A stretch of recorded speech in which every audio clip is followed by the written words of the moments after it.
আসসালামু আলাইকুম। Fahim music kitchen থেকে আজকে আমি আপনাদের জন্য নিয়ে এসেছি আলুর একটা রেসিপি। সবাই আমরা আলু ভর্তা করে খাই, রান্না করে খাই। আমি আজকে আলু দিয়ে একটা সেমাই রান্না করে আপনাদেরকে দেখাবো। এখানে আমি 4টা আলু নিয়ে নিয়েছি। এই আলুগুলো আমি গ্রেটার মেশিন দিয়ে গ্রেট করে তারপরে আমি সেই সেমাইটা রান্না করব। শীতের সময় আলু দিয়ে এই সেমাইটা খুব ভালো হয়। আমি আজকে আপনাদেরকে এই রান্নাটা শেয়ার করছি। আমি এখানে একটা গ্রেটার মেশিন নিয়ে নিচ্ছি। আমি এখন আলুগুলো এভাবে গ্রেট করে নেব।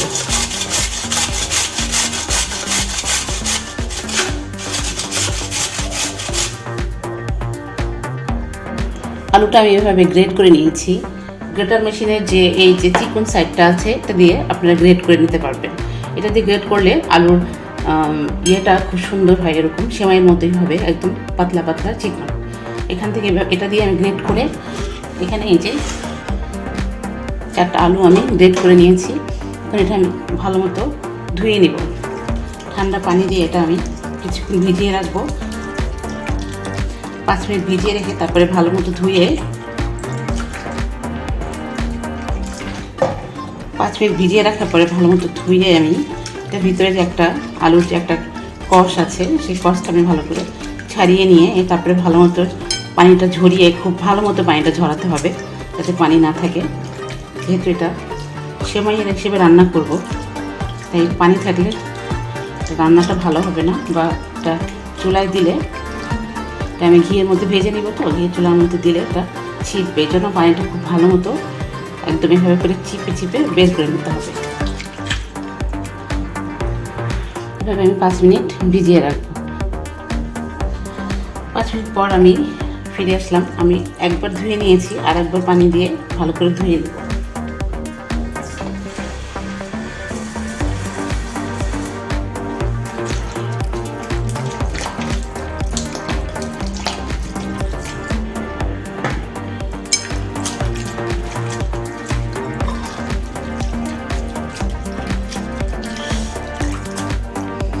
এভাবে একদম চিপে চিপে পানিগুলো ফেলে দিয়ে তারপরে অন্য একটা পাত্রে উঠিয়ে নিচ্ছি আমি আলুগুলো।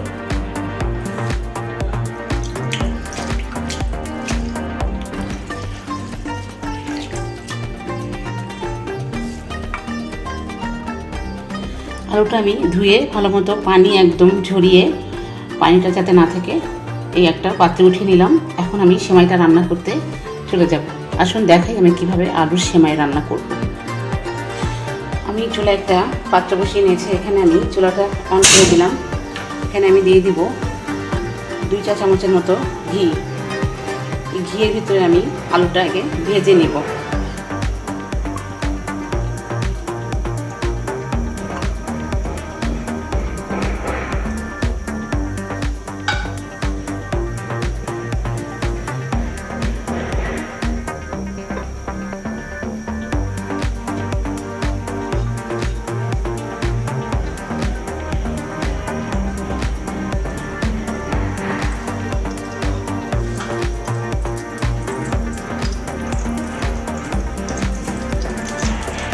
ঘিটা গরম হয়ে গেছে। আমি এখানে যে আলুগুলো গ্রেট করে রেখেছিলাম সেই আলুগুলো আমি ঘিয়ের ভিতরে দিয়ে দেব।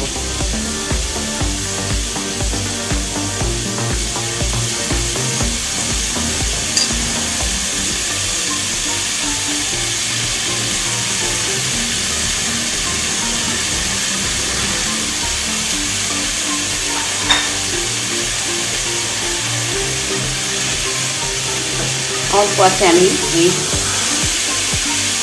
ঘিয়ের মধ্যে আলুগুলো ভালো মতো ভেজে নেব।